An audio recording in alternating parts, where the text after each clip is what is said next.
Hello दोस्तों, नमस्कार। Target coaching classes Pankaj Solanki के चैनल पे आप सभी का हार्दिक स्वागत है। आज हम पढ़ेंगे ट्रिग्नोमेट्री टेबल, यानी कि जिसे हम गणित की भाषा में त्रिकोणमिति की सारणी बोलते हैं। तो आइए आज हम पढ़ते हैं त्रिकोणमिति की सारणी। इसमें कुछ मैंने बनाई गई है इस सारणी को, और कुछ इसमें मैंने विशेष या टॉपिक के रूप में लिखा है। तो मैं पहले आपको बताने से पूर्व आपको उनके बारे में बता देता हूँ। देखिए, हम इस सारणी के माध्यम से किस किस के मान निकाल सकते हैं, यानी कि कोण, जिसे हम एंगल बोलते हैं। तो कोण 0 डिग्री, 30 डिग्री, 45, 60 और 90 डिग्री, इन सभी के मान हम इस त्रिकोणमिति सारणी से हम 5 मानों को ज्ञात कर सकते हैं। सबसे पहले मैं आपको बता दूं, इसमें पूर्ण संख्या और अपूर्ण संख्या के बारे में मैं आपको कुछ बातें बता देता हूं। पूर्ण संख्या जिसके परफेक्ट स्क्वायर के नाम से जाना जाता है, और अपूर्ण संख्या जिसको नॉन परफेक्ट स्क्वायर के नाम से जाना जाता है। क्या होता है ये? पूर्ण संख्या वे संख्याएं जिसका हम वर्गमूल निकाल सकते हैं, आसानी से उनका मान संभव होता है, वे सभी संख्याएं पूर्ण संख्या कहलाती है। जैसे आपकी पूर्ण संख्या में एक यानी कि √1 का मान आपको यहाँ बताया गया है कि √1 का मान आपका 1 होता है। इसी प्रकार से √0 का मान 0 होता है। यदि अब पूर्ण संख्या की बात की जाए तो पूर्ण संख्या आपकी होती है √1, √4, √9, √16, √25, √36, √49, √64, यानी कि वह इसी प्रकार की सभी वह संख्याएं जिसका हम वर्गमूल आसानी से निकाल सकते हैं, और जिनके उत्तर यानी कि जैसे नाम से प्रतीत हो रहा है कि पूर्ण रूप से उन संख्याओं का कुछ ना कुछ आंसर आएगा, वह सभी संख्याएं परफेक्ट स्क्वायर के नाम से जानी जाती है। और वह संख्याएं जिसका रूट आसानी से नहीं निकाल तो सकते हैं, लेकिन आसानी से उनके उत्तर नहीं आते हैं। जैसे यहाँ पर आपको दिखाया गया है इस ब्रैकेट में, 3rd नंबर का जो ये ब्रैकेट है, इसमें √2 का मान आपको इस सारणी में √2 ही रखना है, क्योंकि √2 में या तो आपको √2 मान रखना है, या फिर √2 का मान जो लगभग माना जाता है 1.414, यानी कि 1.414। इसको वैसे ही इस सारणी में ये मान आपके √2 और √3 अपूर्ण संख्या के रूप में मानी जाएगी। बाकी के सभी संख्याएं जो आपकी लगभग पूर्ण रूप में मानी जाती है। तो आपको याद रखना है कि √2 का मान आपको √2 रखना है इस सारणी में। √3 कहीं पर आ जाए तो उसका मान आपको √3 रखना है। वैसे √3 का मान होता है 1.732, यानी कि 1.732। तो देखिए हम इसका मान किस प्रकार से निकाल सकते हैं। वो कुछ मान आपको निकालने के लिए सबसे पहले आपको सारणी दिखा देता हूं मैं। यह है आपकी सारणी। सारणी में मैंने आपको जिस प्रकार से बताया कि 0 डिग्री, 30 डिग्री, 45 डिग्री, 60 डिग्री और 90 डिग्री का हम मान आसानी से ज्ञात कर सकते हैं। और यहाँ पर देखिए आपको मैंने बताया है, ये यहाँ पर मैंने बनाया कोण, जिसे एंगल बोलते हैं, थीटा का मान। ऊपर मैंने लिखा है 0 डिग्री, 30 डिग्री, 45 डिग्री, 60 डिग्री और 90 डिग्री।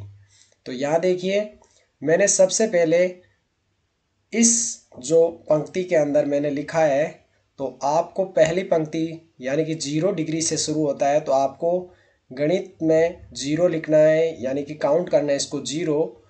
सेकंड आपकी रो है, यानी कि जो पंक्ति है उसमें आपको लिखना है 1। फिर थर्ड में आपको लिखना है 2, फिर 3 और फिर 4, यानी कि प्रत्येक एक बॉक्स के अंदर आपको 0 से लेकर शुरू में आपको 0 से लेकर 4 तक गिनती को लिखना है। सबसे बड़ी डिजिट की यदि बात की जाए तो यहाँ 4 है, तो इन सभी संख्याओं में 4 से हम डिवाइड करेंगे, यानी कि 4 का हम सभी में क्या देंगे? भाग। तो देखिए मैंने यहाँ फर्स्ट पंक्ति के अंदर लिखा है जीरो के अंदर 4 का भाग देके और मैंने इसका अंडर रूट निकाला है यानी कि वर्गमूल। इसी प्रकार से सेकंड में भी आपको 1/4 यानी कि 1/4 के अंदर ऊपर रूट लगाना है, या फिर हम इसको ऐसे अलग अलग रूट में भी इसे प्रदर्शित कर सकते हैं, √1 या बटा √4। या तो आप बड़े ब्रैकेट के अंदर इसको रूट में लिखिए या फिर इनको अलग अलग रूट के अंदर भी लिख सकते हैं। नेक्स्ट यदि बात करें तीसरे बॉक्स की, तो देखिए 1, 2 और 3 यानी कि 45 डिग्री के जो बॉक्स है उसमें हमने ये क्रम से लिखा हुआ है 0, 1, 2। तो 2 में भी 4 का सबसे पहले हम इसे सिंप्लीफाई करेंगे यानी कि 2 की टेबल से इसे काटेंगे। 2 1 जा 2, 2 2 जा 4। अंडर रूट जब हम निकालेंगे इसका तो यहाँ पे लिखा हुआ है। इसी प्रकार से 60 डिग्री में 3/4 और 90 डिग्री में 4/4 यानी कि 4/4। अब देखिए जब हम इसे हल करते हैं, जीरो में यानी कि अंश में 0 है और हर के अंदर आपका 4 है, यानी कि तो जब 0 में 4 का हम भाग देंगे तो हमारे पास आएगा √0। और मैंने जैसा कि आपको पहले भी सारणी में बताया था कि √0 का मान आपको क्या लिखना है, 0। √1 के स्थान पे आपको 1 लिखना है और √2 के स्थान पे आपको 2 लिखना है और √3 के स्थान पे 3 लिखना है। तो देखिए यहाँ पे आपका जब पहले बॉक्स में √0 आया तो इसकी जगह पर हम मान लिख सकते हैं 0। ये 0 डिग्री है, वो आपकी सेकंड जो रो है यानी कि साइन थीटा, उसके अंदर देखिए 0 डिग्री का मान आपको याद रखना है 0 डिग्री, या फिर आप ऐसे जैसे हमने हल किया वैसे भी आप बना सकते हैं। सेकंड साइन 30 की यदि मान की बात की जाए तो देखिए √1 का वैल्यू होती है 1 और √4 की वैल्यू हो जाती है 2, क्योंकि √4 क्या है, एक आपकी पूर्ण संख्या है जिसे हम परफेक्ट स्क्वायर बोल सकते हैं। √4 का हम क्या निकाल सकते हैं, वर्गमूल। इसलिए √1 का हो गया 1 और √4 का हो गया आपका 2। इसलिए साइन 30 डिग्री का मान आपको याद रखना है 1/2। आइए नेक्स्ट चलते हैं। अब यदि आपको साइन 45 डिग्री का मान आपको निकालना है तो देखिए यहाँ पे मैंने रूट के अंदर लिखा है 2/4। सबसे पहले हम 2 को टेबल से यानी कि 2 के पहाड़े से इसको सरल करेंगे। 2 एकम 2 और 2 दुए 4। फिर √1 का हमने इसको अलग निकाला। जब वर्गमूल यानी कि रूट निकालते हैं √1 का तो आपको पता है √1 का, ये देखिए सेकंड नंबर पे √1 का वर्गमूल कितना होता है, 1। और √2 का आपको मैंने बताया था √2 का मान आपको √2 रखना है। इस सारणी में आपको दो ही चीजें याद रखनी है कि √2 और √3 का मान आपका सेम का सेम रखना है। फिर जब हम साइन 60 डिग्री के मान की बात करें तो यहाँ देखिए √3/4 है, यहाँ पे साथ में लिखा हुआ है, या √3 और √4 को जब आप अलग लिखोगे तो √3 का √3 और 4 का 2 हो जाएगा। 4 से 4 कैंसिल होगा यानी कि 1, 4 1 जा 4 और √1 की वैल्यू होती है 1। तो इसी के साथ हमें साइन का मान प्राप्त हो गया। यहाँ मैंने कुछ विशेष में भी लिखा है, यानी कि जो मैंने अभी आपको समझाया कि √4 में जब यानी कि 0 में 4 का भाग दिया तो 0, √1 का 1 होता है, √2 का 2, ऐसे यानी कि सारे मान आपको बता रखे हैं। तो एक बार मैं वापस साइन थीटा का मान बता देता हूँ। साइन 0 का मान 0, साइन 30 का 1/2, साइन 45 की यदि बात करें तो 1/√2, साइन 60 की यदि बात करें √3/2 और साइन 90 की यदि बात करें तो 1। तो आसानी से ये याद हो गया हमें कि साइन 0 का मान 0, साइन 30 का 1/2, साइन 45 का 1/√2, साइन 60 का √3/2 और साइन 90 का 1। यदि आपको साइन का मान प्राप्त हो गया तो साइन के बाद हम बात करेंगे कोस की। तो देखिए कोस, यदि साइन को आपको इस पंक्ति में हम सीधे ये लेफ्ट से राइट की ओर जैसे चल रहे हैं तो आपको कोस में राइट से लेफ्ट की ओर चलना है, यानी कि साइन 0 का जो मान है वो कोस 90 का मान होगा, यानी कि उल्टे क्रम में इसको लिखना है। तो यहाँ लास्ट में साइन 90 का मान 1 आया, तो ये सबसे पहले कोस का मान हो जाएगा 0 का। उसके बाद में साइन 60 का जो मान था वो आपके कोस 30 का मान हो जाएगा √3/2। साइन 45 और कोस 45 दोनों का मान समान होता है, क्योंकि ऐसे दो कोण जिनका योग करने पर आपके क्या बनना चाहिए, पूरक कोण, यानी कि 90 डिग्री। उसके बाद में कोस 60 का मान जो आपके साइन 30 का मान था वो आपका कोस का हो गया 60 का, और जो साइन 0 का मान था वो आपके कोस 0 का मान हो गया। यहाँ पर मैंने विशेष में लिखा है साइन का विपरीत मान कोस के रूप में लिखना है। अब देखिए, जब आपको ये दो पंक्तियां बनानी आ गई तो तीसरी पंक्ति होगी ये टेन थीटा। यहाँ मैंने विशेष में लिखा है टेन का एक सूत्र होता है साइन थीटा बटा कोस थीटा, यानी कि जब हम साइन के जो भी मान आए पहली पंक्ति में उसमें जब हम कोस का भाग दे देंगे तो हमें क्या प्राप्त होगा, टेन।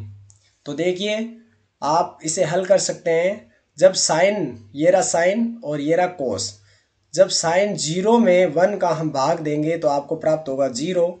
यहाँ 1/2 के अंदर यानी कि 1/2 साइन का और कोस का √3/2, यानी कि यहाँ से आपका हर का 2 और इसके हर का 2 का जब हम कैंसिल करेंगे, काटेंगे, तो आपको प्राप्त हो जाएगा टेन 30 का मान 1/√2, 1/√3, यानी कि 1/√3।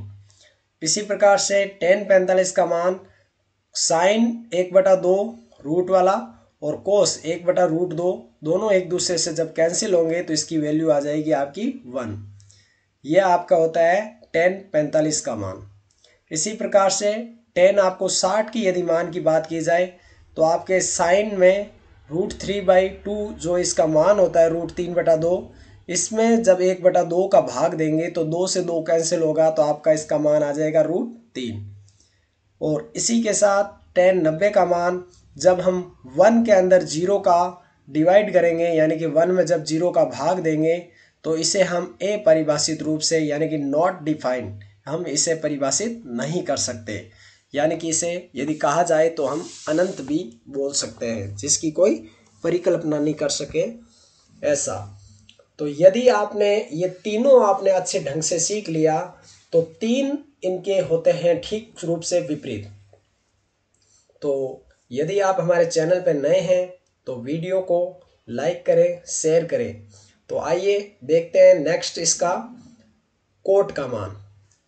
मैंने आपको बताया कि यदि आपने साइन कोस और टेन का मान यदि आपने निकाल लिया तो टेन से आप कोट का मान निकाल सकते हो, कोस से आप सेक का मान, और अंतिम साइन का मान आप कोसेक से मान ज्ञात कर सकते हो। तो देखिए कैसे, टेन का जो है यहाँ देखिए विशेष में लिखा हुआ है टेन का व्युत्क्रम क्या होता है, कोट का। व्युत्क्रम मीन्स अंश हर होता है और हर अंश बन जाता है। व्युत्क्रम मीन्स उनका उलट पलट, साधारण भाषा में यदि बोला जाए तो देखिए टेन का ऑपोजिट कोट, जहां आपको 0 दिखे वहां पे आपको अपरिभाषित यानी नॉट डिफाइन लिखना है, और जहां आपका नॉट डिफाइन हो उसकी जगह पे 0। यहाँ देखिए 1/√3 यानी कि 1/√3 आपका टेन का मान है, तो यहाँ आपका अंश का मान 1 है और हर का मान √3 है। तो यहाँ से जब हम इसका व्युत्क्रम करेंगे तो √3/1 यानी कि सिर्फ √3 आपका कोट का मान आएगा। टेन 45 का और कोट 45 का मान समान होता है। यहाँ देखिए टेन 60 का मान √3 है तो कोट में 1/√3, इसका भी व्युत्क्रम और अपरिभाषित का 0। इसी प्रकार से आपका जो सेक कोस का मान है वो आ जाएगा सेक का, और साइन का जो मान है वो आपका आ जाएगा इसमें कोसेक का मान। तो देखिए कोस 1 का मान आपका जो है, तो मैं अभी आपको बता देता हूं इसमें, ये देखिए स्पष्ट क्लियर दिखेगा आपको।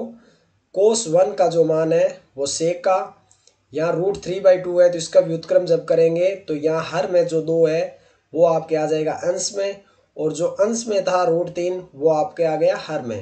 1/√2 का √2, और कोस आपके 60 का मान 1/2 होता है तो सेक 60 का मान आपका 2 और यहाँ पे आपका कोस 90 का मान 0, तो आपका सेक का हो गया अपरिभाषित रूप से।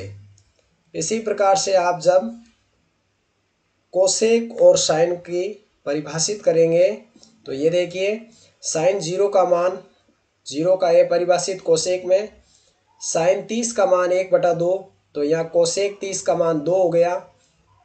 यहाँ पे साइन आपका 45 का मान 1/√2, तो कोसेक √2, साइन का मान √3/2, ये आपके 60 का मान है साइन 60 का, तो कोसेक में हो गया 2/√3।